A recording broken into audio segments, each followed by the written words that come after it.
Yang he found out he'd won and couldn't contain it. Do you admit defeat? I'm first.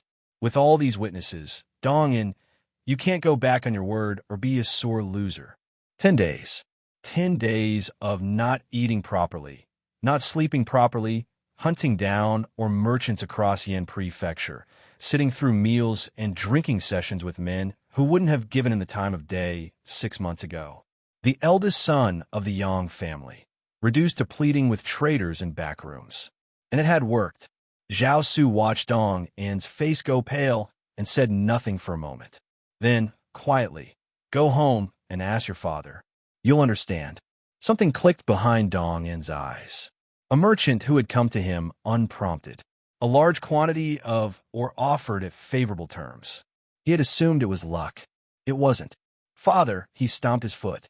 That's not helping your son. That's ruining him. He deflated completely. This humble official admits defeat. Zhao Su nodded. You didn't know, so no fault lies with you. By quantity, you are second. Yang he is chief of the merchant house. You're deputy chief. The remaining positions go to the others in order of their ranking. The room filled with relieved, grateful bowing. The powerful family sons who had been chosen were visibly delighted. Faces open, shoulders loose, the tension of 10 days finally released. Zhao Su let them enjoy it for exactly 1 moment. Then his voice settled the room. You are now officials of the prince's manor. From this day forward, the manor's interests come before your family's interests.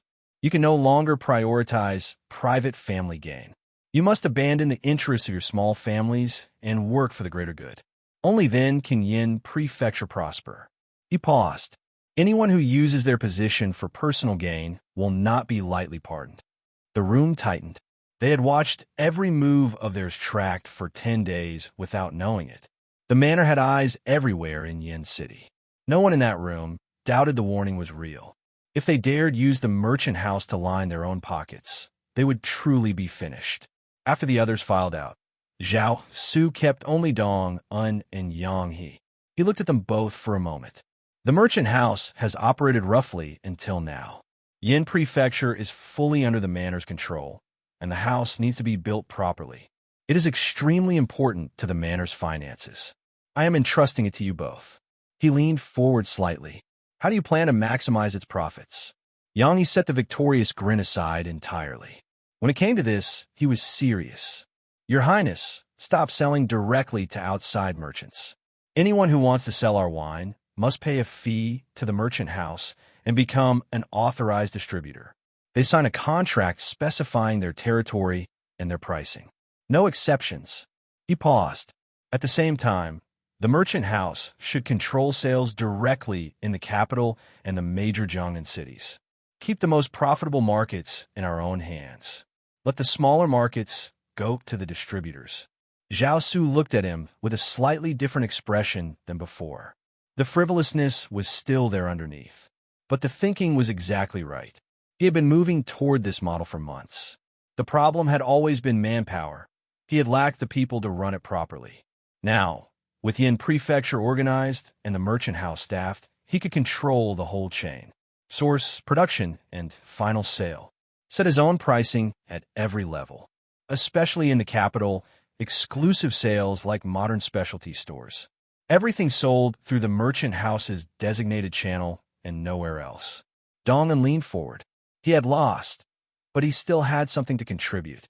Yang He is right, but the distribution rights themselves should be sold as a formal document. The merchant house issues it. The buyer gets exclusive rights in their territory. He kept his voice precise. What to do with the document afterward, resell it, assign it, that is their business. The merchant house only recognizes the document, not the person holding it. Zhao Su nodded slowly. It was the distributor model. A company defines territory and standards, issues rights, and lets the market handle the downstream complexity. The merchant house deals only with document holders. Internal disputes between merchants are their own concern. The manor stays clean and above the chaos. And there was another layer to it. The first merchant to acquire exclusive rights in a given area might not always be able to operate smoothly locally. There would be existing relationships, rival interests, complications.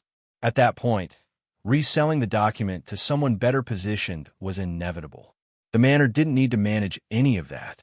It only needed to recognize the document. Both of you have spoken well. Zhao Su sat back. Go back, draft the documents, and call in every merchant currently operating in Yan Prefecture. From now on, only those presenting an authorized document can obtain goods from the manor. Yes, Your Highness. The operating model of the merchant house was officially born. In the future, other commodities would follow the same path. Wealthy people in ancient times gathered in cities. List the cities. Control the documents. Investigate any merchant who sold beyond their authorized scope, and revoke their rights the moment it was confirmed. That enforcement clause would be written into every document, not as a threat, but as authority. One more matter. Zhao Su remembered it just before they rose. You both agree the capital and the major Jiangnan cities should be controlled directly by the merchant house. So, who goes to the capital to run that branch?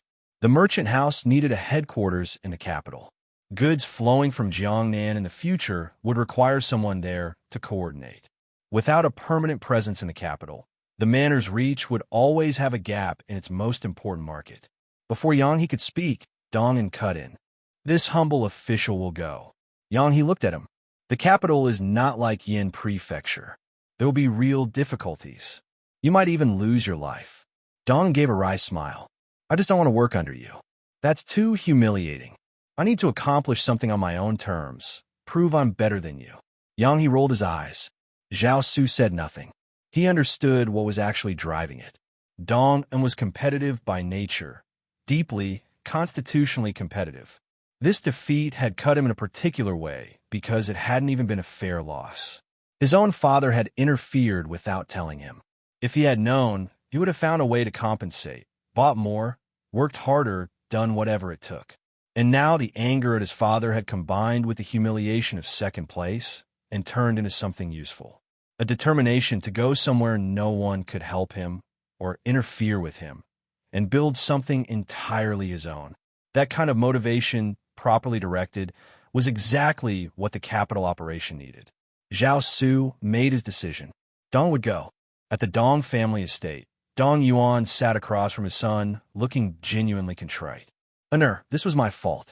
I only wanted you to win the position. I never imagined His Highness would find out. You still don't believe I'm capable. Dongin's voice carried more hurt than anger. You've thought so since I wasn't selected for the government office. You took away my chances to meet His Highness. And now, when I finally had a real chance to prove myself, you interfered without telling me. Dong Yuan had no argument to make. He shook his head and sighed. He had meant well. He always meant well. But meaning well and trusting his son were apparently two different things. And Dongan had felt that gap for years. Your son has already told His Highness he will go to the capital to manage the merchant house branch there. Dongan straightened and cupped his hands formally, the gesture of a subordinate to a superior, not quite a son to a father. Please take care of yourself at home. Your son is now an official under His Highness and must be loyal to the prince's manor first. Despite everything, he understood his father had meant well. The anger was real, but so was that understanding. Dong Yuan exhaled slowly. I won't stop you this time. When you reach the capital, make a real impression. He had come to terms with the new reality of Yan Prefecture some time ago, as had the Yang and Lu families. The land was gone. The private armies were gone. Honor and future now ran through the manor. The only thing the powerful families could compete on was whose children rose highest under the Yan prince. Donga nodded. The nervousness underneath the determination was real. That was the imperial capital, not Yan City, but so was the anticipation. At the Yang family estate, the mood was entirely different. Yang Chung had heard the news and immediately ordered sheep and cattle slaughtered. By the time the third round of drinks had gone around, the celebration was in full swing. De Lang is master of the merchant house now, one clansman said with a meaningful grin. A position like that, the money flowing through it. Yang He's expression shifted immediately. He straightened and put on a tone he hadn't used before, the tone of a man who held an office. Don't speak like that. If those words reached His Highness's ears, the position would be gone before the week was out. Yang Chung caught the shift and gave the clansman a sharp look. Yin City felt full of the Yin Prince's eyes these days. That feeling had been growing since the merchant house competition results came back with surgical precision about who had done what and who had cheated. He cleared his throat loudly.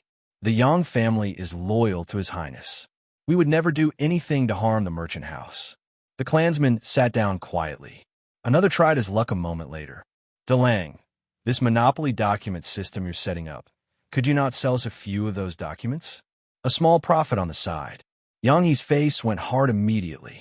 When he hadn't been selected for the government office, these same clansmen had looked at him sideways. Now that he held something real, they wanted to use him to slip money through a side door. I am an official of the prince's manor. The manor's interests come first.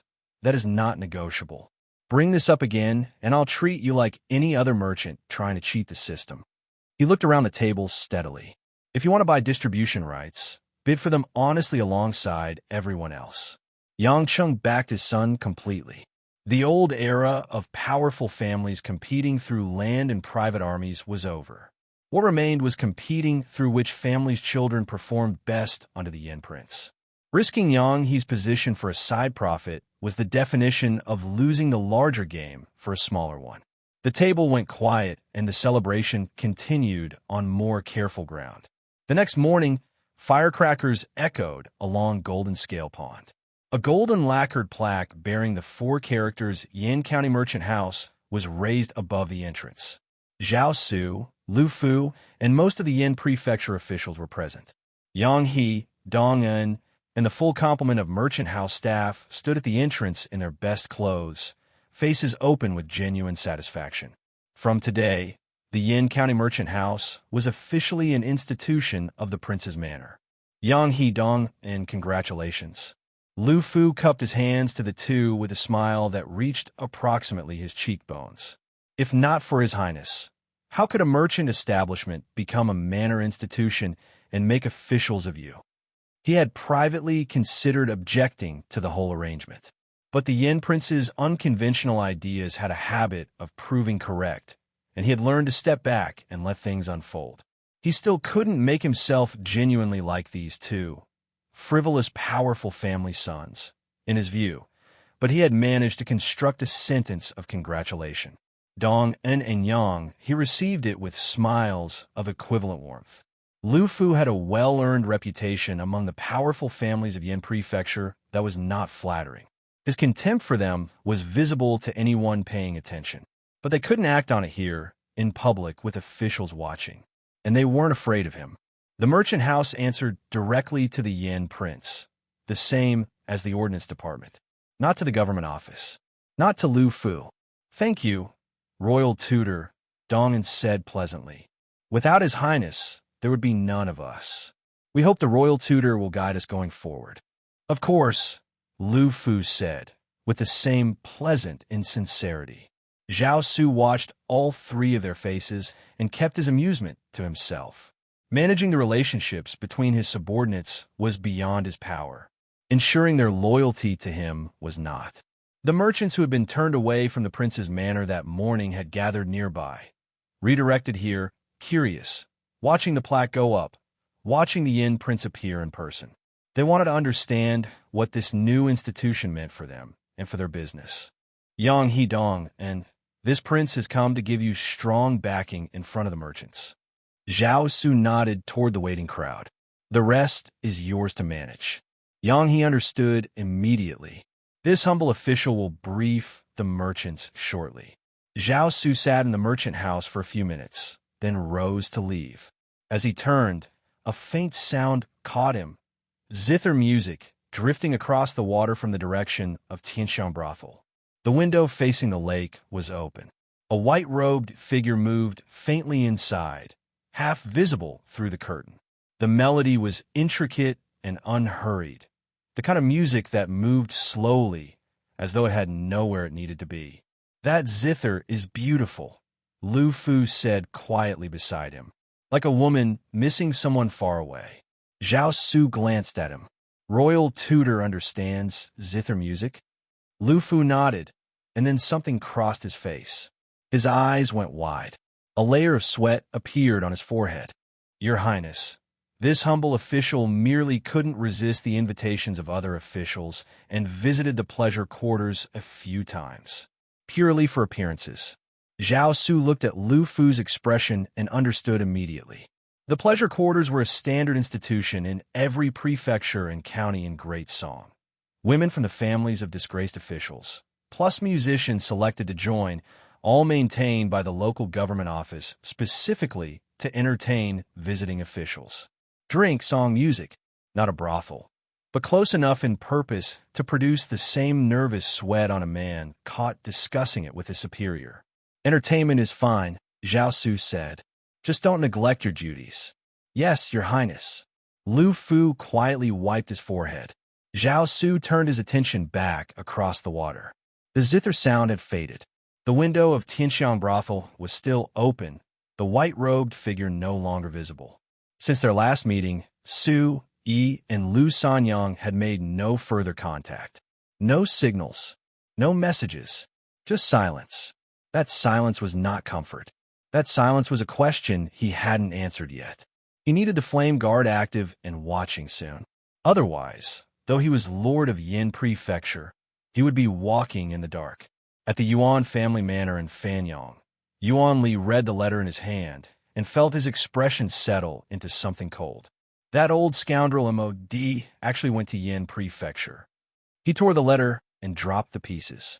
Standing nearby, Guo Tu, the same scholar who had sat drinking with Zhang Rang at Tianxiang brothel that night, fanned himself gently and considered the pieces on the floor. According to the prefect, MOD went for medicine, but a matter that small doesn't require a personal visit from the Yin Pass commander. He wanted to take the Yin prince's measure, and possibly to recruit him. Yuan Li dropped into a chair. A prince everyone thought was a fool becomes Yin Prefecture's real concern in a matter of months. It vexes me. He looked at Guotu directly. Do you think the emperor sent him deliberately? What if the madness was never real? Guotu frowned. 3 years is a long time to perform, but the possibility can't be ignored. He paused. What's clear is that we cannot allow the Yin prince to keep growing. The prefect's letters mention the prince's manor forging armor and weapons, equipping 20,000 prince's guards. 20,000 is not a large army, but in a critical moment it becomes very dangerous. What do you suggest? Guotu thought for a moment. 2 things. First, submit a memorial impeaching MOD for privately contacting a vassal prince. There are many in the court who dislike him. Even if the impeachment fails, it creates controversy and keeps him occupied. If it succeeds and he's transferred away from Yin Pass, that benefits us considerably. Yuan Li nodded. And the Yin prince himself? Guotu smiled, the kind of smile that didn't reach the eyes. Send word north. Spread rumors among the northern D that the Yin prince has brewed a famous wine and made enormous profits. That the prince's manor hides 2 million taels of silver. The northern D have already tasted the wine we sent them. They won't doubt it. He paused. This autumn hunt, they will give Yin Prefecture very special attention. Yuan Li laughed. Every year, the Yuan family received imperial orders to suppress northern D cavalry that entered Yin province. This year would be no different in appearance. The northern D would raid Yin Prefecture, ideally removing the Yin prince in the process, and then the Yuan family would arrive to restore order. Clean, untraceable. To make certain it works, Guotu added, we should use one more instrument. Zhang Kong. Exactly. Yuan Li reached for a brush. I'll write to him tonight, and send the memorial to the capital tomorrow. In Jinling, the name 10 Mile Fragrance had taken the city by the throat in less than 2 weeks. The Yin County Merchant House had already made a name for itself with the ice business. But ice was seasonal. This wine was different. It arrived as a rumor first. Something that couldn't be bought with ordinary money, that required connections, that the Duke of Ingwa and the Duke of Changhua on Jinmen Street had apparently quarreled over openly. In a restaurant at the center of the city, 6 young gentlemen sat around table. 3 of them were staring at the wine jar in the middle with a reverence usually reserved for sacred objects. The young man who had produced it stood up slowly, letting the dramatic pause do its work. "This," he said, "is 10-mile fragrance." The other 5 stared. "That's impossible to find," one said immediately. "Not even powerful families can guarantee a jar." It said the Duke of Ingwa and the Duke of Changhua on Jinmen Street actually fought over it. "So," the young man said, looking unbearably pleased with himself, "consider yourselves fortunate to be drinking it today." He opened the jar. The aroma moved through the restaurant like something physical, spreading before anyone could prepare for it. Men who had been mid-conversation stopped talking. Cups were set down without anyone noticing they'd done it. Every head within range turned toward the source.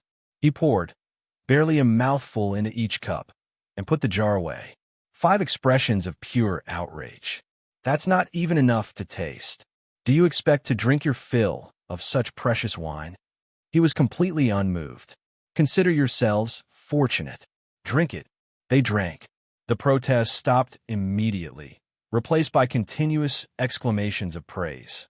At Liang Manor, Liang Chung stood over the boxes Guanzhong had brought and let his eyes narrow with pleasure.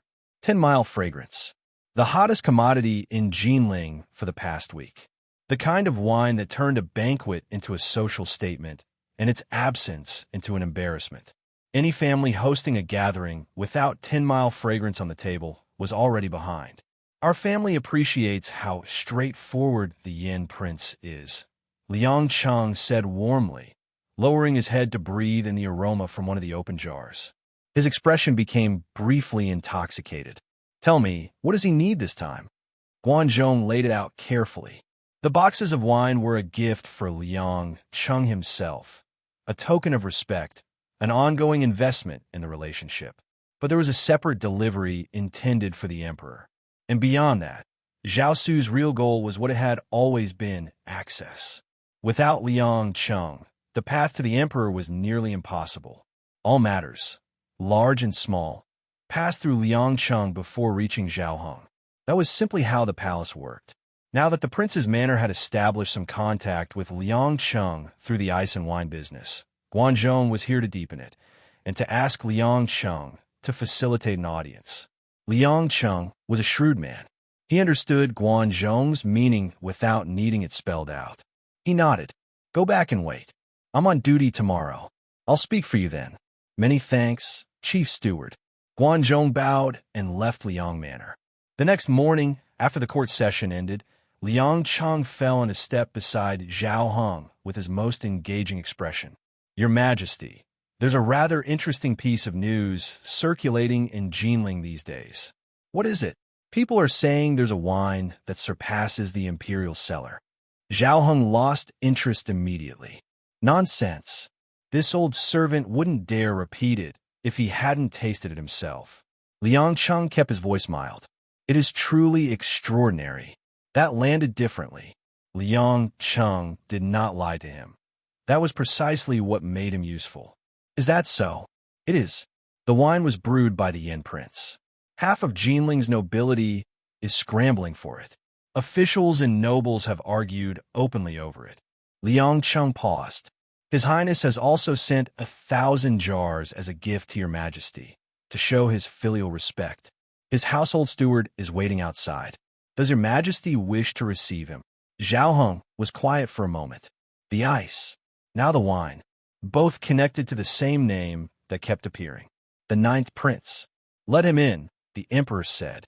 At the Nanzhang gate of the Great Song Imperial City, Guanzhong straightened his clothes and steadied himself. Beyond the tall arch, red walls, green tiles, carved corridors, painted beams. Palace maids in vibrant imperial dress moved along the bluestone pathways. Stewards passed in both directions. At the entrance, Imperial Army soldiers stood in bright armor, faces expressionless as stone. He knew that a single wrong step would end badly. A group of palace attendants emerged from the gate. An older one directed the younger to carry the wine jars, then approached Guanzhong. "The palace is not like other places. Do not look around. Do not wander. Wait where you are told to wait." He was Liang Cheng's man. He led Guanzhong through the gate and into the layered interior. Guanzhong's palms were damp. He was a household steward from a border prefecture. In a span of a few weeks, he had met Chief Steward Liang twice and was now walking inside the imperial palace. The story of this trip alone would last him a lifetime. But he understood clearly none of this attention was for him. These great figures were not showing him favor. They were showing favor to the Yan Prince. And that meant one thing above everything else. His future ran entirely through Zhao Su's success. He discreetly pressed silver into the guiding attendant's palm as they walked. The weight registered. The attendant's manner warmed considerably. The Yan Prince went to Yan Prefecture, and everyone in the palace assumed he would suffer greatly there. Instead, he turned misfortune into something else entirely, recovered from his illness, and now has half the capital talking about him. He kept talking as they wound through corridors and courtyards, past pavilions and garden walls. Guanzhong nodded at appropriate intervals and listened carefully to every word. The emperor receiving you today means something. This is the inner palace. Many eyes watch everything that happens here. The emperor seeing you is tantamount to telling everyone that he will favor the Yan Prince from now on. They stopped in a room. The older attendant withdrew. Liang Cheng came forward and led Guanzhong to a pearl curtain. Through the curtain, Guanzhong caught a glimpse of gold-embroidered shoes. He dropped immediately to his knees. Guanzhong, humble servant of the Yan Prince, greets His Majesty. Long live the Emperor! Long live, long live! Rise! Zhao Hung glanced past the curtain briefly, then turned and walked to the window, his tone unhurried. When did the Yan Prince recover? And what has he been doing in Yan Prefecture? Not quite questions. Requests for information. Guanzhong told him everything. The ice-making techniques sold to the powerful families, the wine brewed and sold across Yan Province. The prince's guards recruited and trained, the Huang and Du families eliminated, Yan Prefecture brought under the manor's control. Zhao Hung listened. At some point, a small smile appeared at the corner of his mouth. He had known most of this through other channels. Hearing it directly from the Yan Prince's own man gave it a different texture. He found himself looking at his ninth prince with something he hadn't expected, quiet admiration. No other prince would have done better in those circumstances. Most of them would not have survived the first month. The ninth prince was the most diligent student in the palace. Liang Cheng offered carefully. He had served Zhao Hung since childhood. A subtle expression was enough to read the emperor's thoughts. The first time a Yan Prince's name had come up, Zhao Hung hadn't shown much, but he had thought about it afterward. Liang Cheng had noticed. His care for the Yan Prince during this period had not been purely for personal gain. It had been partly to demonstrate something to the emperor. Now, with Zhao Hung willing to receive the Yan Prince's servant, it was clear he was considering using this prince more deliberately. That is true, Zhao Hung said. He couldn't deny it. He turned back to Guanzhong. Take a message back. My original intention was for him to live quietly in Yan Prefecture. A comfortable prince, an untroubled life. But with the ice trade and the wine spreading his name through the capital, discretion is no longer possible. Everyone knows there is a Yan Prince in Yan Prefecture. He paused. Tell him also, he has done well stirring things up, but he must not act rashly. His own safety comes first. That said, he need not be overly timid either. The Great Song royal family is one body. He is a prince of great song. Yes, your majesty. Guanzhong's heart was singing. The emperor was approving. More than approving. There was a subtle undercurrent of covert support in those words. Also, tell him not to blame me for sending him to Yan Prefecture. We are father and son, but also sovereign and subject. If I can demote officials in a moment of anger, I can demote princes as well. His Highness fears only that he cannot fulfill his duties as a son, Guanzhong said quickly. He would never harbor resentment toward your majesty. Blood is thicker than water, Liang Cheng added cheerfully. Zhao Hung waved a hand. Return. In a few days, I will issue an imperial decree to clarify matters. Thank you, your majesty. Guanzhong bowed his way out of the hall. Liang Cheng escorted him to the entrance, then turned back. Zhao Hung walked out slowly after the curtain fell. The Yan prince's situation was legible to him. Alone in Yan Prefecture, isolated, with everyone assuming the emperor had essentially abandoned him. Maintaining the father-son connection was a matter of survival. Zhao Su needed him to speak. Now that he had decided to respond, that alone would deter a certain category of petty interference. Word that the emperor acknowledged the Yan prince would travel fast. There were disadvantages too. The response would draw hostility from those who didn't want the Yan prince to have imperial backing, the Yuan family chief among them. But the wine had already made it impossible to pretend the ninth prince didn't exist. The name was in the capital's mouth. He couldn't conceal it now, even if he wanted to. Better to get ahead of it. With MOD at Yan Pass and the Yan prince in Yan Prefecture, a mutually supporting position on the northern frontier. He exhaled. Great Song's north becomes more stable. This was the deeper calculation. The northern frontier was the real concern. If it held, the powerful family's internal maneuvering was a manageable irritation. If it fell, nothing else mattered. The Yuan family's loyalty to the court was paper-thin. If they ever turned their black armor army toward either the Northern D or their own ambitions, the northern barrier would collapse overnight, which was precisely why the Yan prince in Yan Prefecture had value beyond the personal. Your Majesty was favored by heaven in this, Liang Chang said. Any other prince sent to Yan Prefecture would have been broken within weeks. The Yan prince was considered a fool, which meant the Yuan family and the powerful families never took him seriously until it was too late. It allowed him the chance to gain a foothold. Zhao Heng laughed at that, an unintentional act yielding unexpected results. He had sent the ninth prince north out of irritation and had accidentally planted something useful. Though his support would be real, it would remain measured. The extent would depend on what the Yan prince did next. If he continued to hold and grow good, if he ultimately couldn't sustain the pressure and collapsed, the emperor could recall him, let him be an idle prince, and write off the experiment. But an idle prince without powerful maternal backing returned in failure to the capital. That life would be narrow and likely short. Zhao Heng looked north through the window. Su, he murmured, do not disappoint your imperial father. On Panlu Street, the most prosperous stretch in all of Jinling, running outside the Donghua Gate of the palace city, lined with the mansions of generals, prime ministers, and nobles, the sixth prince sat in a pavilion at the Exiled Prince Manor at the end of the street, playing chess. His hand stopped over the board when the steward finished reporting. The Yan prince's man had walked out of the palace gate in broad daylight, confirmed by the steward's own eyes.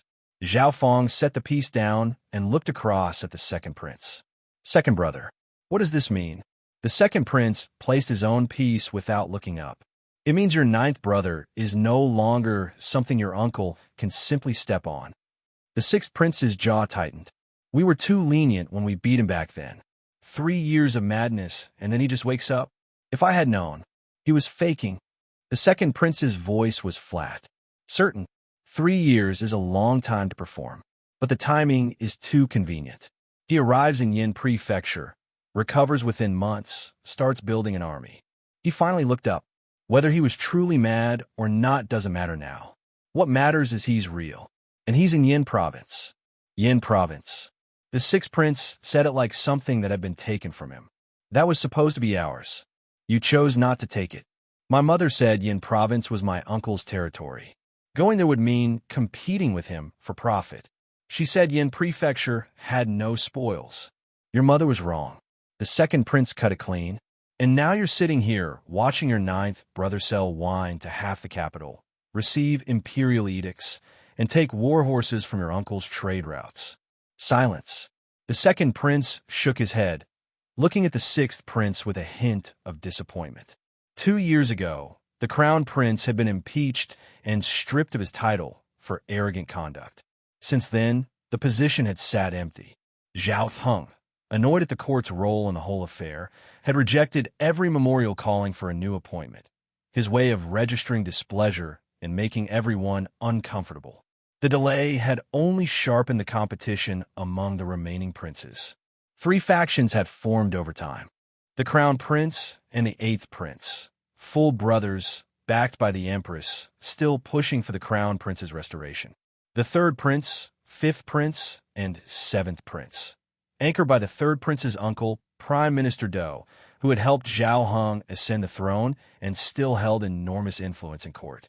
And the sixth prince's faction, himself, the fourth prince, and the second prince.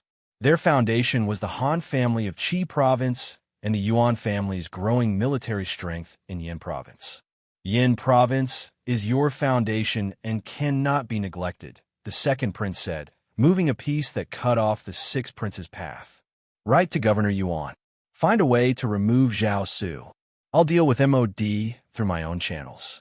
As long as Yin Pass stays in our hands, Father Emperor will have no choice but to settle on me for the succession. Agreed. The sixth prince's expression hardened. Zhao Su cannot be allowed to keep offending our eyes. He paused, though I suspect Uncle has already moved. Good. Tell him to keep at it. The second prince stood and took his leave. The sixth prince walked him to the door and then turned back alone. His expression shifted the moment the second prince was gone. Once my Yuan family controls Yin Pass, he said quietly to the empty room, will the crown prince position still be yours, second brother?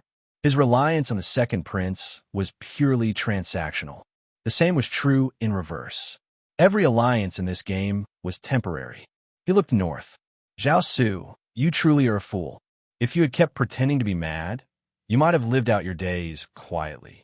Now you've made yourself visible, and Yin province cannot afford to have you take root. His voice went flat. You must die. At the Wei Prince Manor, the third prince poured tea for Prime Minister Do with careful hands. Uncle, does Uncle know that Father Emperor received the Yin Prince's servant today? Who in Jinling doesn't know by now? Prime Minister Do blew on the tea. The Emperor is deliberately putting on a display for the whole city to see. The third prince settled back with quiet satisfaction. That's what I thought. The second prince's faction must be making very interesting faces right now. Don't celebrate too early. Prime Minister Do shook his head. The ninth prince is alone in Yan Prefecture. The Emperor's reach from here is limited. If the Yuan family genuinely moves against him, he may not be able to hold. The third prince frowned. Then isn't Father Emperor harming Zhao Su by doing this? Among the princes, the second, fourth, and sixth had bullied Zhao Su most viciously, the most direct contributors to the madness that had lasted 3 years. The third prince had disapproved, but hadn't intervened. Zhao Su had been too marginal, too powerless, too irrelevant to be worth the social cost of defending. Now that it changed, a Yin prince with real roots in Yan Prefecture was a useful counterweight to the second prince's faction, worth cultivating as a chess piece at minimum. This is precisely where the Emperor is shrewd, Prime Minister Do said, swaying his head slightly. Zhao Su is making ice and selling wine. Everyone can see what he is. If the Emperor does nothing, the Yin prince dies faster because no one fears touching him. Meeting the servant is a signal to certain people. This is still my son. I still acknowledge him. That alone makes certain people think twice before moving. So it's protection through visibility, the third prince said. Exactly. Send someone to Yan Prefecture with a modest gift. Congratulations on his recovery. Wishes for his continued success. If he grows strong enough to matter, convenient. If he doesn't survive, a small gift costs nothing. The Prime Minister set down his cup. And either way, it irritates the second prince's faction. The third prince nodded. For that last reason alone, it was worth doing. In Yan Prefecture, the prefect read the letter from Fan Yang and allowed himself a cold smile. Yan Prince, your end is near. He had watched every move Zhao Su made during these past months. Every expansion of the manor's influence had twisted something tighter inside him. But now, reading Yuan Li's instructions, that tightness eased. Yan Prefecture was Zhang family territory. It always had been. He called Zhang Yu in and spoke quietly into his ear. Zhang Yu nodded and left without a word. And at that same moment, something significant was unfolding at the Yin County Merchant House. The Yin County Merchant House was standing room only before Yang. He had even finished hanging the blueprint on the wall. Every city in Great Song mapped out across it. A price listed below each one. Merchants who had been turned away from the prince's manor that morning had been redirected here. Word spread fast. By mid-morning, they were packed into the building and spilling toward the entrance. The monopoly rights for Yan Prefecture, 60,000 taels of silver. Fanyang, 80,000. The merchants clustered in front of the blueprint, reading the numbers, shaking their heads, clicking their tongues, doing math in their heads. If 2 or more people are interested in the same city, they will need to bid against each other. Highest offer wins. Yangi came downstairs. Several merchants recognized him immediately and started in. Yang He, you're carving the flesh right off our backs. Yangi's expression didn't flicker. His skin had been thick since childhood, and he had no intention of changing that now. How is this carving flesh? He said pleasantly. This is how you get rich. Consider Yan Prefecture alone. How many merchants were selling the manor's wine here just a few days ago? Dozens. With that many sellers, how much did any one of you actually earn? The room went quiet. They had been quietly aware that oversaturation was eating into their margins. They didn't have a good answer. Yangi pressed forward while the momentum was his. Now, imagine you hold the monopoly for Yan Prefecture. No other merchant can sell wine here. All of Yan Prefecture's wine profits belong to one person. You recover the purchase price in a few years, and everything after that is clear profit. He paused. And if you ever want out, sell the document. The right itself has value. It's a sure profit with no loss. The room shifted. That's right. The document itself is money. Buy it. Run it for a few years. Sell it on. Yang kept going. There's more. Yan Prefecture has 7 counties. Once you hold the provincial rights, you can subdivide them, sell county-level rights to local merchants in each of the 7 counties. That right is yours to exercise as the provincial holder. The temperature in the room went up noticeably. I'll take Yan Prefecture. Shangu Commandery mine. Fanyang. The clamoring started immediately, and in several cases 2 or more merchants called for the same territory simultaneously, which was exactly what Yang had been hoping for. His eyes narrowed into a smile. Don't rush. Bring your silver, and the documents are issued on the spot. Those bidding against each other, highest offer wins. If you wait too long, someone else will have it. He raised his voice over the noise. Move while there's still something to move on. Servants scattered back to family warehouses and counting houses across the city. Those short on ready silver sent for loans. A middle-aged merchant from Jin province pushed forward with an anxious face. Steward Yang, I came a long way and can't carry that kind of silver with me. What do I do about the delay? Yang had already been given a solution for this exact situation. Pay a deposit today. Sign an agreement on the delivery date. If the silver doesn't arrive by the date agreed, the reservation lapses. 6 days, just give me 6 days. 6 days is fine. The same scenario repeated with a dozen out-of-town merchants. Deposits were paid, agreement signed, date set. By the time the morning ended, every commandery in Yan province had been spoken for. Jin province to the west and south, and even Qi province, were mostly claimed. The Jiangnan prefectures further south had fewer takers. The prices were higher there, and the manor's wine hadn't yet reached those markets in force. But Yang had no doubt that would change before long. When the reputation spread south, the merchants would come. By evening, most of the merchants who could bring silver had done so. Yang had the silver and documents carried to the prince's manor and went to report. Your Highness, 20 monopoly rights sold today. 360,000 taels in cash received. If all signed documents settle, the total will be 1,220,000 taels. He said it and found himself slightly startled by his own number. Each individual commandery wasn't much on its own, but together, it added up to something that made even Yang pause. Zhao Su nodded with quiet satisfaction. He wasn't particularly surprised. High distribution fees for exclusive products were common in any era. A classmate of his from a small obscure county had once paid over $1 million in agency fees just to represent a major beverage brand. These merchants were buying something considerably more exclusive than that, the only wine of its kind in all of Great Song. The amount was not much at all, considering what they were getting. Not bad, he said. A good start. This was also why he had chosen to sell the ice-making technique early rather than monopolize it. Ice couldn't be locked down the same way. The technology was too easy to replicate, the seasonal window too narrow. It had brought a temporary windfall and nothing more. But wine, and the things he would bring out in the future, were different, long-lasting, difficult to replicate, infinitely scalable as reputation spread. Send the silver to the treasury, Zhao Su said. After the last accounting, he had felt genuinely poor, unable even to fund a cavalry force of 5,000. Now that pressure had eased considerably. Continue managing the monopoly process. Also, build relationships with these merchants. Ask each of them to leave a contact person at the merchant house. When a manor needs resources quickly, we need a way to reach them immediately. Controlling the merchants meant controlling access to resources the manor couldn't produce itself. The merchant house was becoming that platform, the single point of contact between the prince's manor and the commercial network of Great Song.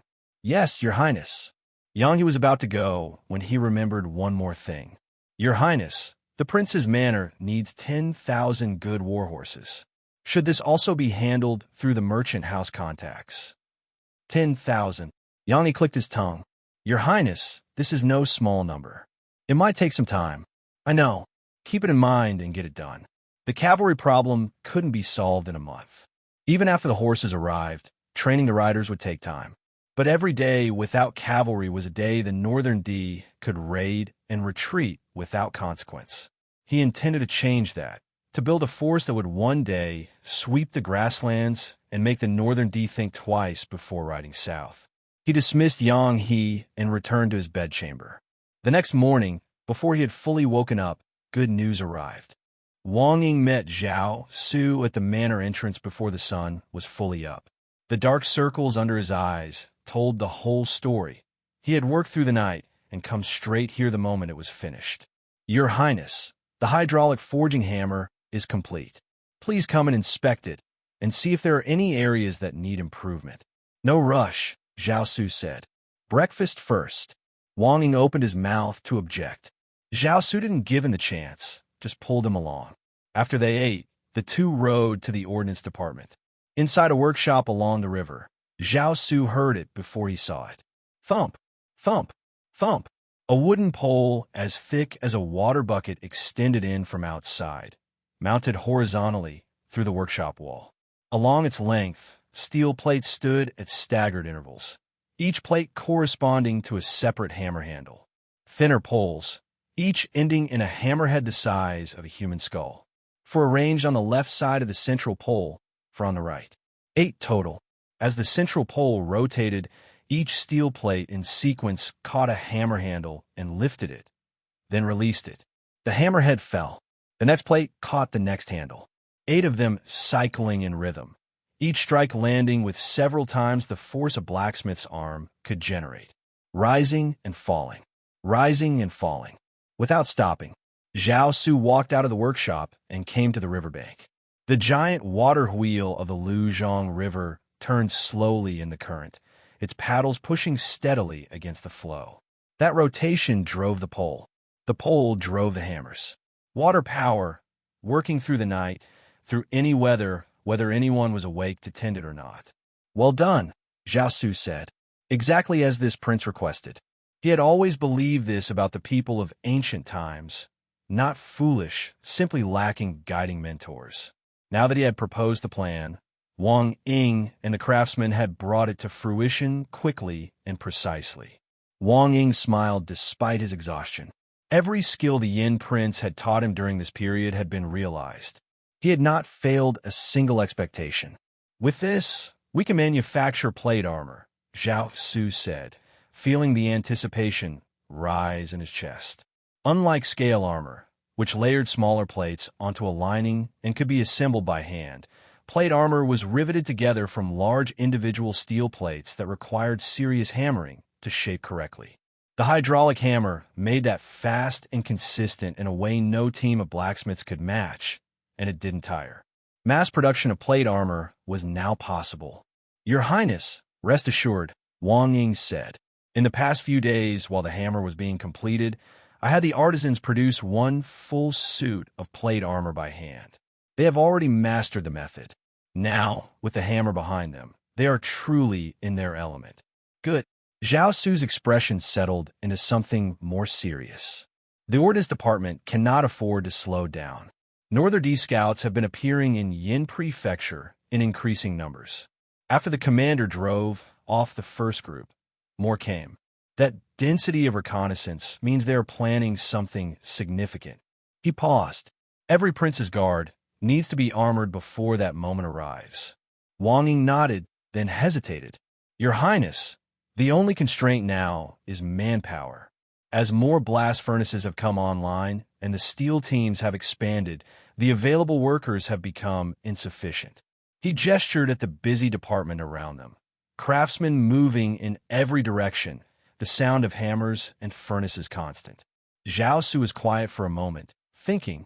Then, from the wide surface of the Luzhong River, a familiar voice carried on the wind. He turned.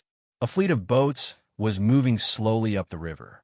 At the bow of the lead vessel, two figures were waving. Seeing him look their way, they bowed in greeting. That's Zhou Yi and Wang Yinzhong, Su Lai said immediately, his sharp eyes already certain. Zhao Su felt the mood lift in his chest. They had been gone for quite some time. He had wondered what they would bring back. Your manpower problem just solved itself, he told Wang Ying. The Ordnance Department's stretch of riverbank had no docking space, so the boats continued south toward the unloading pier. Zhao Su took Wang Ying and rowed to meet them. At the South City Pier, Wang Yinzhong's boats were still pulling in when Zhou Yi and Wang Yinzhong jumped to the dock and bowed. Dispense with the formalities. Zhao Su's eyes had already moved to the three boats tied alongside. How did it go? Your Highness, this humble official learned through a contact that the people of Jin Province have been displaced by ongoing conflict, Wang Yinzhong said, straightening. So we traveled there directly. The roads were full of people on the move. We had our pick. He paused. This trip, over 1,000 artisans purchased. Zhao Su and Wang Ying looked at each other. Over 1,000? Precisely. Because there were so many displaced people, we selected the artisans first and moved quickly. The next trip will bring considerably more. We will just need more boats, Zhou Yi added. Wang Yinzhong nodded in confirmation. Easy enough. Yang He will arrange that. Zhao Su was already thinking through the numbers. As they spoke, the boatmen on deck pulled back the covers. One by one, ragged figures climbed up out of the hold into the afternoon light. Artisans displaced by war, thin and worn, blinking at an unfamiliar city. Excellent. Excellent. Wang Ying was rubbing his hands together before the last artisan had finished climbing out of the hold. Over 1,000 of them gathered on the riverbank, thin, worn, uncertain, but standing there in the Yen City afternoon light. Zhao Su looked at the group and felt something settle in his chest that was better than wine. Artisans had always been precious in ancient times, objects of active competition between warring factions, sometimes the decisive factor in whether a kingdom rose or fell. During the Nanzhao Kingdom's invasion of Yi Province in the mid-Tang dynasty, after plundering the region, they carried away over 100,000 Tang craftsmen. Those craftsmen elevated Nanzhao's technological capabilities for a generation. The same pattern had played out closer to home. When a Northern D breached Ningjing Commandery and took tens of thousands of great Song artisans north with them, it was partly why Northern D weapons and armor were no longer clearly inferior to great Songs. Skills were weapons. People who carried them were power. With enough skilled hands under his command, the technologies in his mind could become real faster than anyone would expect. The person before you is His Highness the Prince of Yan, Wang Yinzhong called out to the assembled group. Serve His Highness faithfully, and you will not be treated poorly. The artisans looked around at the unfamiliar city, at each other, at the men on horseback. The mood was flat. The uncertainty in their faces was plain. Zhao Su understood it. He had bought them during a crisis in Jin Province. Displaced people, desperate enough to sell themselves. That was the reality. He couldn't pretend otherwise. But he could do what he had done before with others in difficult situations. He could give them something to look forward to. He cleared his throat. This prince knows that you sold yourselves and became servants, and that you are uncomfortable. However, you're losing heart too early. He kept his voice even and direct. Now, this prince gives you a promise. During your time in the Ordnance Department, you will each receive a monthly stipend. Those who perform well will also receive additional rewards. And for those among you who are unmarried, the Ordnance Department will help you find wives. A few involuntary laughs moved through the crowd, surprised involuntary. The dead weight of the mood shifted. Zhao Su smiled. Simply put, other than not being permitted to leave the Ordnance Department without authorization, you are no different from ordinary commoners. The change was immediate. Straight backs, eyes that looked forward instead of down. A stable place, full meals, wages, a future that was better than the road they had been on. Where would they go if they left? The roads of Jin Province were still full of war and displacement. Here, at least, was solid ground. Master Wang, take them back. Same treatment as the existing artisans. Yes, Your Highness. Wang Ying was already moving, practically pulling people along by the momentum of his excitement. The column followed him toward the Ordnance Department. Within a few minutes, the dock was quiet again. Zhou Yi and Wang Yinzhong remained with Zhao Su. A timely reign, Zhao Su said. This prince will reward you both. Your Highness treats this humble one as a person, Wang Yinzhong said simply. This humble one will repay that with his life. Same, Zhou Yi said, grinning. Zhao Su noticed something, a shallow scar along Zhou Yi's cheek, fresh enough that it still looked raw at the edges. What happened there? Zhou Yi touched it and looked slightly embarrassed. Wang Yinzhong answered for him, matter of fact as always. Traders from a rival operation in Jin Province. This line of work, sometimes you meet rogue soldiers who want what you're carrying. Losing your life over it isn't unusual. He reacted quickly enough, or it would have been worse. Zhou Yi glanced at Wang Yinzhong with quiet gratitude. If Wang Yinzhong hadn't moved fast, this humble one would have lost his head. Zhao Su looked at the boatmen standing on the ship. Every one of them carried a blade at the hip. Wang Yinzhong had built his operation around people who understood that the work was dangerous, that moving people and goods across a fractured country required the ability to defend what you were carrying. The accumulation of anything real in any era had a cost attached to it. These men had gone out and bled for what the manor needed. He felt the weight of that. In the future, I fear you will still have to live such lives, Zhao Su said. But this prince has reserved positions for you in the government office. When you eventually retire from this work, those positions will be there. You will become officials. Both men straightened visibly at that. Officials, not servants, not traders working in shadows.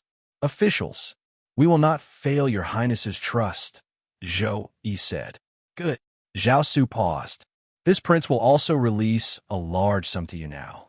Recruit more guards. The Ordnance Department will provide swords and armor. Expand the operation. More ships, more people, more reach. He wanted Wang Yinzhong's network to grow from dozens of guards to hundreds, then thousands. 3 ships to 30, then 300.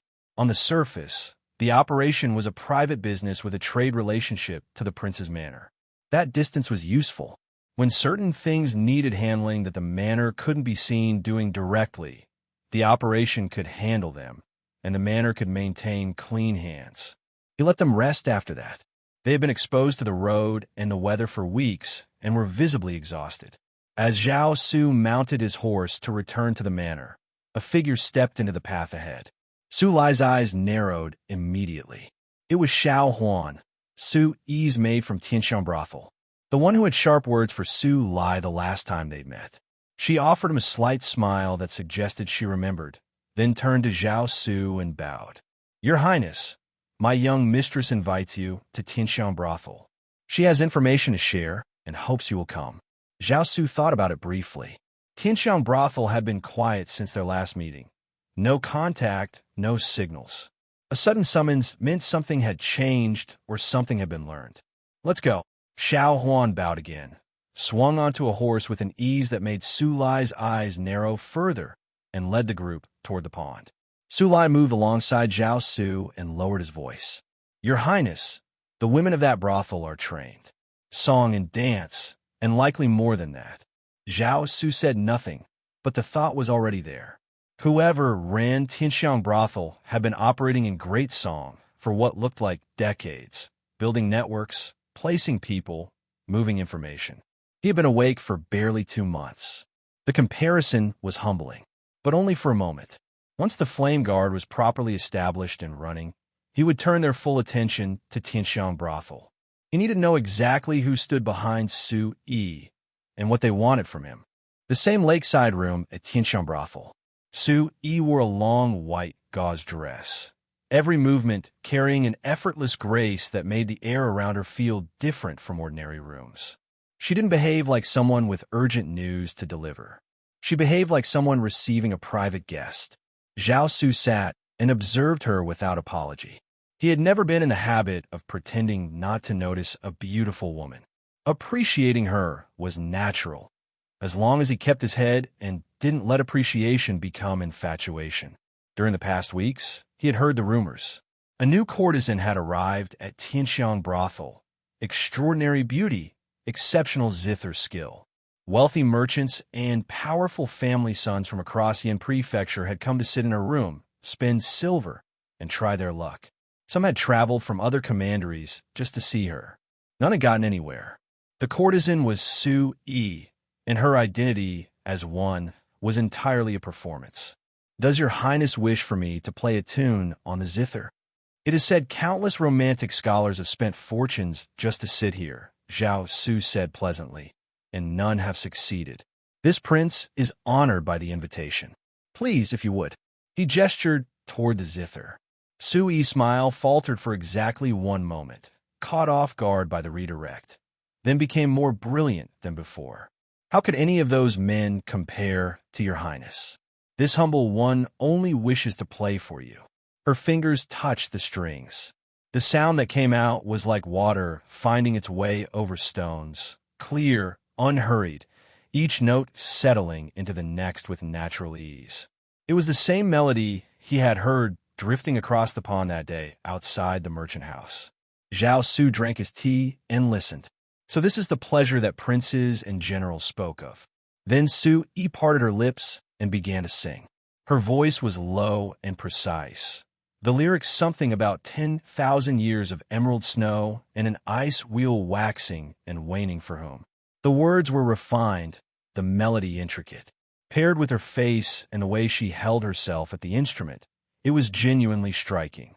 But Zhao Su had spent a previous life saturated in music of every kind and quality.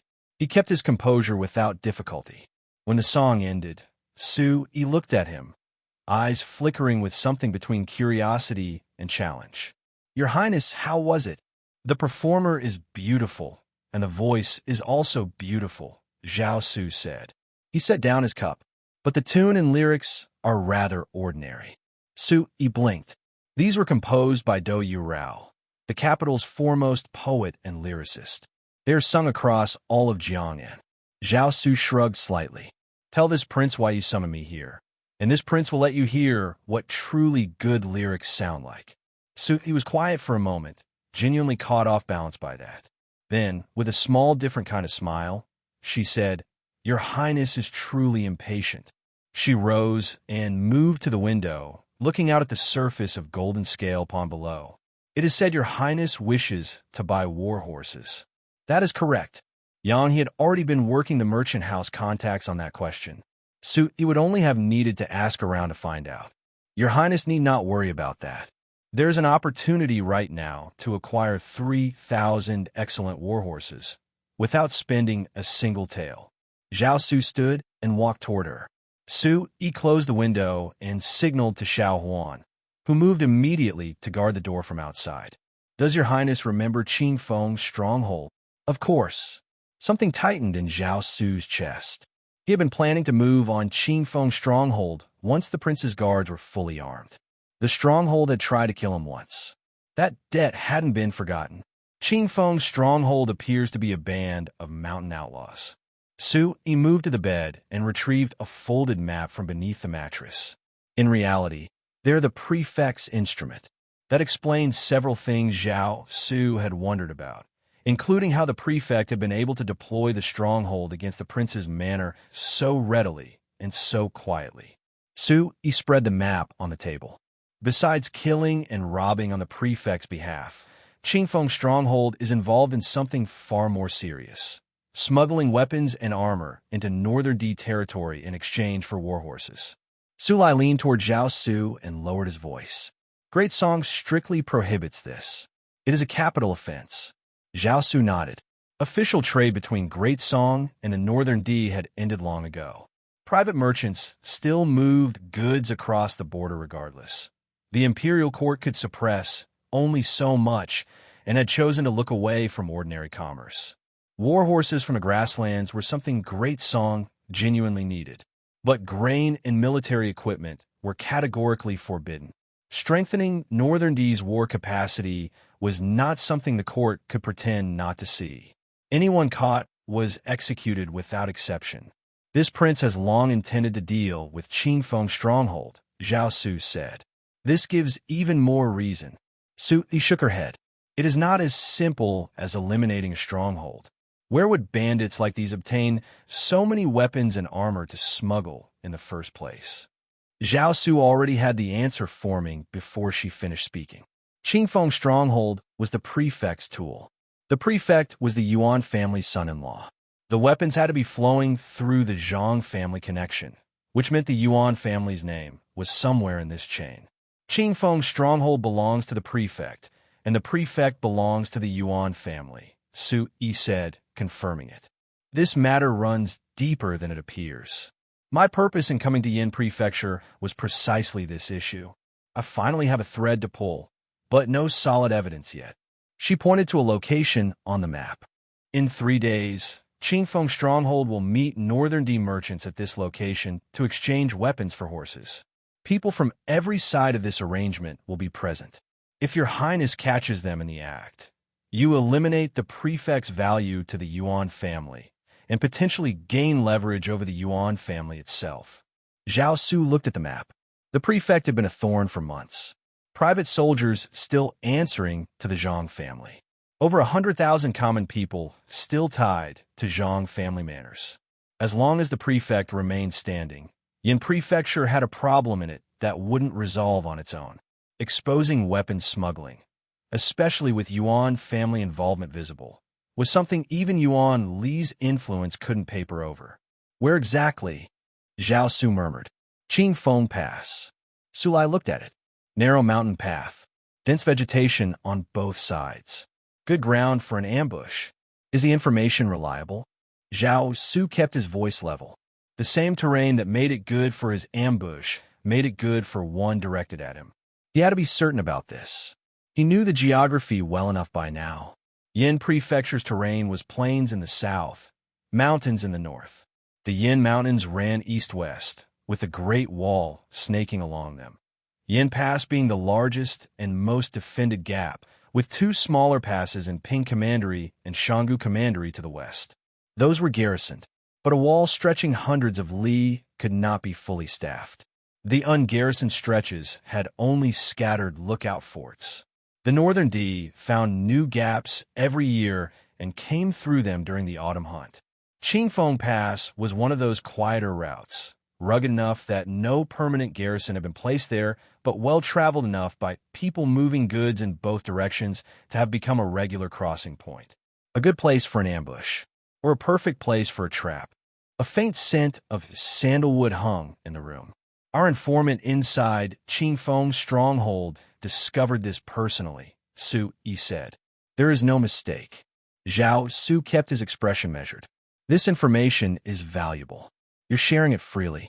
What does Tianxiang Brothel want in return? He disliked things he couldn't fully account for. As this humble one has said before, besides the noble person who looks after your highness, Tianxiang Brothel and your highness each take what we need. Your highness destroying the Zhang family and damaging the Yuan family's position in Yan province. That is what Tianxiang Brothel wishes to see. Zhao Su nodded. Then I hope we have a pleasant cooperation. He pushed the door open. Your highness, Su Yi's voice stopped him. You still owe me the lyrics and music you promised. He smiled, came back, had her bring paper and brush, and wrote without pausing. Small mountains overlap, gold flickers and fades. Hair like clouds about to cross fragrant, snowy cheeks. Lazily rising to paint moth eyebrows, slowly dressing and washing. Looking at flowers in front and back mirrors, floral faces reflecting each other. Newly affixed embroidered silk jacket, a pair of golden partridges.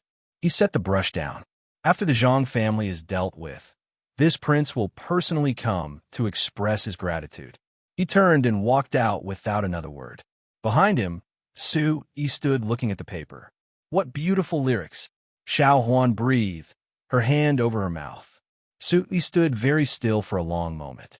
Then she crossed the window quickly, but Zhao Su was already gone. Only his retreating figure visible at the far end of the lane below, disappearing into the city. She looked at the paper again. These lyrics, the way they described a woman's mourning, her reflection, the quiet intimacy of dressing alone, were not lyrics any ordinary man would write. She had sung the finest poetry in Jiangnan for years. This was something else entirely. She folded the paper carefully and held it. At Beida camp, the commander sat in a chair on the reviewing platform, watching Lu Chong run the afternoon drills. He was wearing the new armor. Combined with his already imposing frame, the effect was considerable. Below on the drill ground, over 2,000 soldiers in matching silver-scale armor moved through formations, their shouts carrying across the camp like something physical. He came down when he saw Zhao Su arrive at the entrance. "Your Highness." He bowed, then immediately pointed back at the soldiers with undisguised pride. Wearing the Ordnance Department's armor, their morale has risen completely. This autumn hunt, this humble general will make the Northern D regret every step into Yan Prefecture. He wasn't exaggerating. For the past month, the prince's guards had eaten well and trained hard. Zhao Su had kept his promise. Meat once a day, consistent supply, no empty stomachs trying to hold up under intensive drill. The soldiers had the strength to absorb the training now, and it showed. Add in the armor. And these weren't the same men who had struggled to field a modest cavalry force against a Northern D Scout unit. Zhao Su looked out at the formations. The silver-plated rows moved with a coherence that hadn't been there before. He felt the quiet satisfaction of seeing something become what he had intended it to be. 2,000 sets delivered so far. 18,000 more coming. When all 20,000 princes' guards stood like this, Yan Prefecture would have a real shield. There started to look like something, he said. Then he turned to the matter he had come for. I need the prince's guards deployed. There is an important operation. The commander's eyes lit up immediately. Northern D, let this humble general go. This time, we will have our revenge. The Zhang family.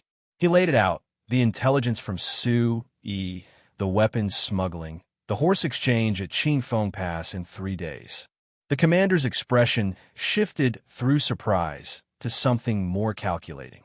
3,000 Northern D war horses, he said, almost to himself. If we take them, we can field 1,500 cavalry immediately. Focus on the Zhang family first, Zhao Su said. After they're gone, Yan Prefecture is fully ours. The cavalry comes after that. He looked at the formations again. Qingfeng's stronghold claims 3,000 fighters. Add the Northern D merchant caravan. Could be more. How many do you need? The commander straightened. When it came to actual military planning, the looseness left him entirely. These 2,000 elites are sufficient. He had tested the armor thoroughly against every weapon type available. The difference between armored and unarmored soldiers in close combat wasn't additive. It was transformational. He had once helped suppress a peasant uprising where 2,000 properly equipped men had broken forces 3 and 4 times their size. Qingfeng Stronghold's fighters would have armor at best equivalent to the powerful family's private soldiers. The same inferior quality they had already seen defeated. Northern D equipment was better, but he was confident it didn't match what the Ordnance Department had produced. I'll give you 4,000, Zhao Su said. You have 3 days. The Ordnance Department will have another 2,000 sets of armor and weapons ready in that time. The commander's grin spread across his whole face. This humble general will capture them all in one movement. Don't be careless, Zhao Su said. Plan carefully with Lu Chang. Leave the city after dark. Move fast. Be in position at Qingfeng Pass before dawn on the day of the exchange. Yes, Your Highness. After Zhao Su and his party left the camp and disappeared down the road, a man sitting in a tea stall near the camp entrance set down his cup, dropped payment on the table, and walked into a nearby alley. In the stall, two men dressed as hunters, Su Ku and his father Su Yuan, had been watching the whole time. Su Ku nudged his father with his elbow. The man had been following Zhao Su from the moment he left the manor, through the city to Tianxiang Brothel, and now to Beida Camp. That kind of movement wasn't coincidence. Father and son picked up their baskets of game, paid their own team money, and drifted after him, moving at the unhurried pace of men looking for buyers along the way. Since the merchant house competition, the Flame Guard had dispersed from the manor under cover of night. They now lived scattered across Yin City with cover identities. Some were hunters, some were idlers, some were ordinary street vendors. When the Yin Prince traveled, they moved through the surrounding area watching for exactly this kind of surveillance. They watched the man enter the Zhang family residence and disappear inside. Su Ku and Su Yuan squatted on the street outside with their baskets and began calling out prices to passers-by. Inside the Zhang family residence, the man went directly to the prefect and reported. The prefect entered the secret chamber. Tobalai was inside, waiting. Commander, the Yin Prince went first to Tianxiang Brothel, then directly to Beida Camp. Tobalai's expression went flat and cold. Tianxiang Brothel is investigating us. That is now confirmed. The Yin Prince going there first, then to the camp to mobilize troops. The false information worked. We have identified the informant inside Qingfeng's stronghold and drawn the Yin Prince into moving. The prefect nodded. Commander is truly perceptive. Releasing that false trail flushed out the leak and set the trap simultaneously. Tuoba Lai's eyes narrowed. Now we turn it back on them. Have someone watch Beida Camp. Count the soldiers leaving the city and track their route. I will set an ambush at Qingfeng Pass and eliminate the Yin Prince's force entirely. He paused. When a Yin Prince learns his men have been wiped out, he will blame Tianxiang Brothel for the false intelligence. That solves two problems at once. That person eventually entered the Zhang family residence. Afterward, several others came out and have been loitering near Beida Camp ever since. At the prince's manor, Su Ku delivered his report and waited. Su Lai's brow furrowed immediately. Your Highness, this feels wrong. It may be a trap. Zhao Su had already been turning that possibility over since Su Yi first told him about the exchange. A wasted trip was one thing. Walking into a prepared ambush with his best-equipped soldiers was another matter entirely. The Zhang family watching the camp isn't what concerns me, he said slowly, stroking his chin. What concerns me is that they're watching Beida Camp specifically. They're not worried about being discovered. They're counting soldiers. They want to know how many we send. That was not the behavior of someone worried about exposure. That was someone preparing a calibrated response. Thinking of this, he immediately sent someone to Beida Camp to summon the commander and Lu Chang. After hearing Su Ku's intelligence, the commander's brow creased. Your Highness may be overthinking it. The Zhang family has informants all over Yin City. Having a few near Beida Camp isn't unusual. If we hold back because of this, we may miss the only window we'll get. Lu Chang, who had been visibly excited about the prospect of combat, looked like someone had thrown cold water on him.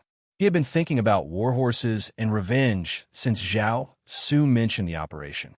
Your Highness, why not just give this humble general 2,000 soldiers and let him raid the Zhang family directly? Bring Zhang Kong back for questioning and be done with it. Everyone fell silent. Lu Chang's words weren't without logic. So far, all of this was conjecture. The watching near the camp could be routine. The intelligence from Su Yi could be genuine. The commander shot Lu Chang a warning look. Good instincts. Terrible patience. Zhao Su paced. Then he stopped.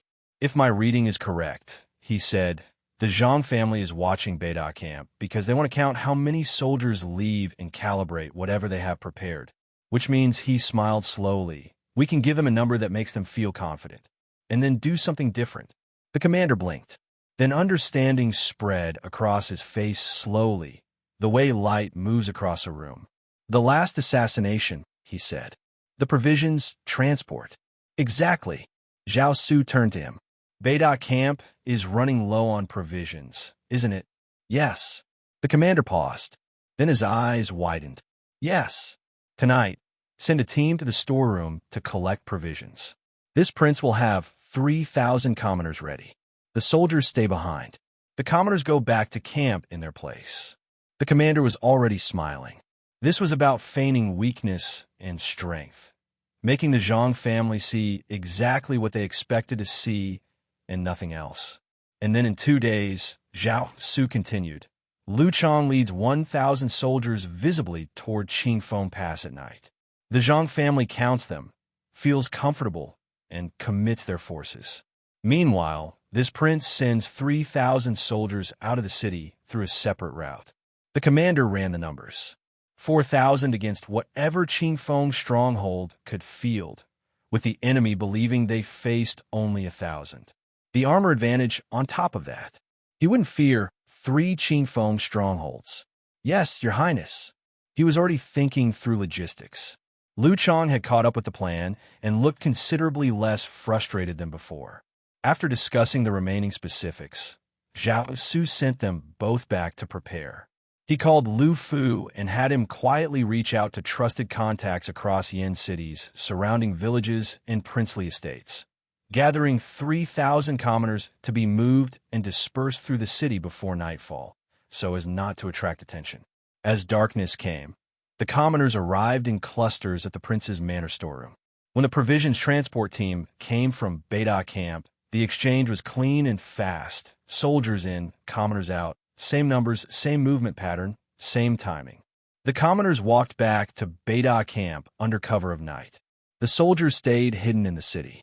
At the Zhang family residence, the informant stood before the prefect. Counted carefully, master. Not a single person missing from the transport. Exactly as many went out as came back. The prefect nodded. He had learned from the assassination attempt. The provisions run had been used to smuggle soldiers last time. He had been watching for exactly that. Everything checked out. Continue watching. Don't ease up. 2 days later, the same informant came back in the evening. Master, 1,000 Prince's Guard soldiers moved out toward Qingfeng Pass after dark. 1,000. The prefect's lip curled. He went to the secret chamber. Tuoba Lai had been staying at the Zhang family residence for several days, planning this personally. 1,000 armored soldiers, he said when the prefect related. He frowned slightly. That's enough to handle Qingfeng's stronghold. The prefect registered the insult to the Zhang family's private forces, but said nothing. I also have 2,000 Northern D warriors with the caravan, Tuoba Lai continued. He was already moving toward the door. More than sufficient. I will go to Qingfeng Pass personally to set the ambush. Have a Qingfeng stronghold people proceed with the delivery as planned. Commander, if the transaction is still proceeding, what if something goes wrong? 1,000 men. The contempt in Tuoba Lai's voice was absolute. Chongwei's cavalry were broken by a Northern D scout force before. Your Great Song soldiers are nothing. When the Khan finishes the internal campaigns and marches south, destroying Great Song will be as easy as turning over a hand. He allowed the prefect one more moment of fawning agreement, then pulled his cloak on and left through the small back door. He checked the darkness in both directions. Quiet. He turned and disappeared into it. A shadow detached itself from the wall behind him and followed at a distance. Moments later, another man slipped out through the Zhang family's main gate and moved into the city. A second shadow followed him. Su Ku and Su Yuan, working separately, one trailing Tuoba Lai, one trailing the prefect's courier. In Fushur village outside Yan City, the 3,000 soldiers who had been quietly moved and hidden there over the past 2 days now changed in a fresh armor delivered from the Ordnance Department. At the commander's command, they moved out, traveling by night, resting under cover by day, pushing north toward Qingfeng Pass. 2 nights later, under a sky thick with stars and a bright moon, the commander arrived at the pass and looked at the terrain. A linear valley, exactly as the map had shown. The mountain path running through was narrow.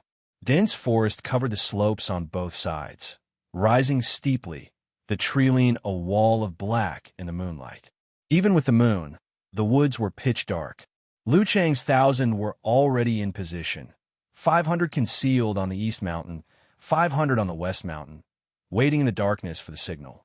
The commander took his 3,000 up and around to the north side of the mountain, hidden above the tree line, ready to come down the moment Liu Chang's force engaged. They settled in for the night. At first light, the soldiers ate their dry rations quietly. No fires, no unnecessary movement. 2 hours passed. The valley below was still. Then the sound of horses carried through the morning air, hoofbeats and the creak of cart wheels, coming up from the valley floor. Liu Chang looked into the forest below and saw nothing but darkness between the trees. That was the problem. Even in daylight, the canopy was too thick. If an ambush was waiting in there, if Tuoba Lai had positioned men on the slopes before they arrived, they wouldn't know until they were already inside it. A soldier scrambled up from the valley floor. "Captain, people coming from the valley. Signal fires." Liu Chang raised his hand. "Move out." The smoke went up. He led his men charging down the mountainside. In the valley, nobody panicked. The Qingfeng stronghold men swung their carts into defensive lines across the valley floor before the first shout had finished echoing. Northern D archers stepped into position along the cart walls. Arrows knocked, aiming into the tree line. Swordsmen packed in behind them. 5 taels of silver per head. Sonya's voice cut through the noise. "Kill with everything you have." The bandits cheered. The Northern D archers said nothing. Their eyes had gone to a particular kind of stillness. Liu Chang broke from the trees first. The volley came immediately. A black swarm of arrows hissed through the air, aimed directly at his center mass. Thud, crack, clatter. Liu Chang felt the hammer blows against his chest and shoulders, the sheer kinetic force nearly stealing his breath, but there was no pain. He looked down. The arrows hadn't pierced. They had shattered against the tempered scale plates or skidded off the rounded edges into the dirt. One shaft remained snagged in a seam, vibrating uselessly. He had tested the armor in the barracks. He had seen the demonstration. This was different. "Die!" He roared, vaulted over the nearest cart, and slammed into the bandits like a falling siege engine. His blade flashed in a vicious arc, the weight of his momentum driving the steel through a bandit's raised buckler as if it were rotted parchment. The soldiers behind him poured out of the trees. They moved through the arrow storm without breaking stride, not because they weren't afraid, but because they could hear the harmless tink-tink-tink of arrowheads bouncing off their shoulders like hailstones. The Qingfeng stronghold men and Northern D guards stared. The arrows hadn't stopped them. The blades striking their armor were bouncing. The prince's guards were moving freely through the press, cutting at unprotected throats and joints and faces, while every return blow rang off steel and did nothing. Morale cracked in the first minutes. Liu Chang was already counting. 7th. A horizontal slash caught a bandit across the chest, the sharp steel shearing through iron-shod leather like it was wet silk. 8th. He stepped inside a spear thrust, the point glancing off his pauldron, and delivered a short, brutal cut to the man's throat. Then the horn sounded, both slopes, simultaneously. Northern D soldiers burst from the forest undergrowth on the east and west, scimitars raised, charging down in force. The Qingfeng bandits who'd been wavering found their nerve. The prince's guards were caught between now. Liu Chang felt it. He looked at the descending figures. A lot of them. Oh no! The first Northern D soldier reached a prince's guard and swung his scimitar full force at the man's exposed back. The sound that came back was a screeching metallic ring and a jarring shock that traveled straight up through the D soldier's wrists. He pulled back, his eyes wide with disbelief. The fish scale plating, overlapping, layered, the threads hidden completely inside, had taken the full, two-handed blow and shown nothing but a shallow, white scratch. The guard wearing it didn't even stumble. He simply spun around, and drove his blade into the D soldier's unprotected gut. The northern D soldiers were used to a particular kind of armor. Standard Great Song construction, exposed threads, uneven gaps, places to aim. This was different. The full body coverage left almost no opening. The scale pattern deflected scimitar strokes in ways that felt unnatural, blades skidding sideways rather than biting in. A Northern D soldier had just managed to puzzle out where to strike next when he felt a blow between his shoulder blades and cried out and fell. The commander's 3,000 had come out of the north slope. The sound of their emergence rolled through the valley like a mountain collapsing, a wall of iron and horse flesh hitting the D flank. Liu Chang heard it and let out a shout, pure release of tension. His 1,000 surged forward with new energy. The Northern D reinforcements, who had just arrived expecting to crush an exhausted force from behind, found themselves surrounded instead. Prince's guards in front, a fresh 3,000 pressing in from behind. The Qingfeng stronghold bandits looked at each other and ran.